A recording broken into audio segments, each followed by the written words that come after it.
The Democratic governor of Michigan, Jennifer Granholm. Governor, thanks very much for coming in. You bet, Wolf. Thanks for having me on again. Was this a mistake because tomorrow's vote on the Democratic side, not the Republican side, is really not much of a vote, doesn't really have much implications, does it?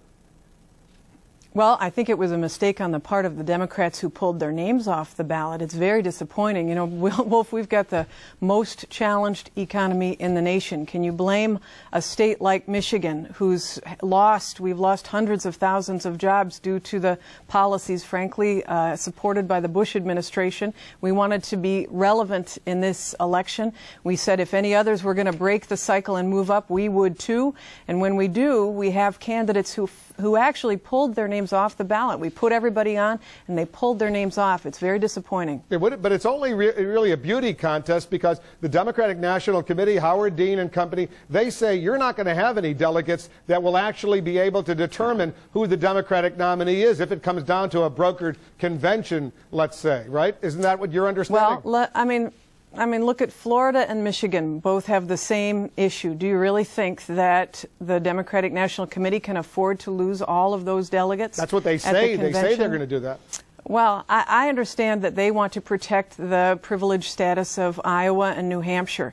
But Iowa and New Hampshire, with all due respect to them, they don't have the same issues that the industrial Midwest does, where we've lost so many jobs. We need to be heard. I'm glad that the conversation nationally has turned to the economy. I'm glad that Hillary Clinton decided to keep her name on the ballot. But the Democratic National Committee has got to get a different system for selecting our president in the future. Michigan took a stand because we need to be heard. We are hurting, and we need the attention and the partnership of the federal government, including a president. She may have kept her name on the ballot, but she isn't campaigning there. The Democratic candidates are not spending money there on advertising.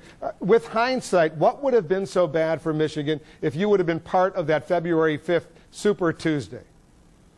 Or later. The problem was that we would not have necessarily had our voice heard. I mean, this unfortunate circumstance where everybody is clumped together at the end, well, usually in many election years, Iowa and New Hampshire are the ones who have the disproportionate say in who gets elected. We're fortunate this year that we've got a more robust contest. But the bottom line is that the issues that are important to Michigan are being raised. I think that's one of the reasons why candidates now, wherever they're campaigning, are talking about the economy. Clearly, those issues are important to the American public.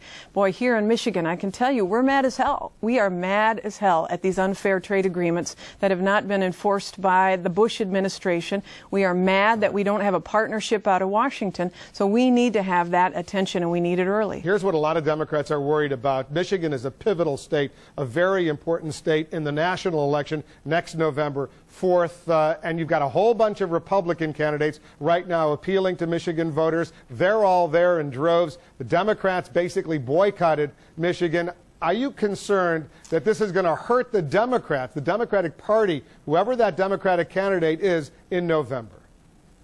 I think there'll be an awful lot of time spent here in Michigan, but I do think it's something that the Democratic National Committee needs to think about, is whether they really want to strip states like Michigan and Florida of all of their delegates. They need to devise a system that is more fair going forward. But the bottom line is there's a long time between now and November, a huge general election to play out.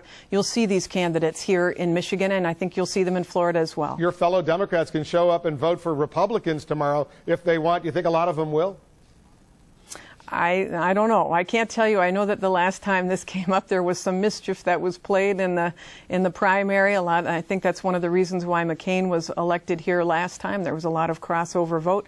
I don't know what will happen. I'm encouraging people to get out and vote for the candidate who stuck by Michigan, which is Hillary Clinton. Plus, she's got the best policies that will help the industrial Midwest and a state like Michigan that is the epicenter of this global shift in manufacturing jobs. Jennifer Granholm is the governor of Michigan. Good luck, Governor. You got your hands full out there. We wish all the people of Michigan only the best.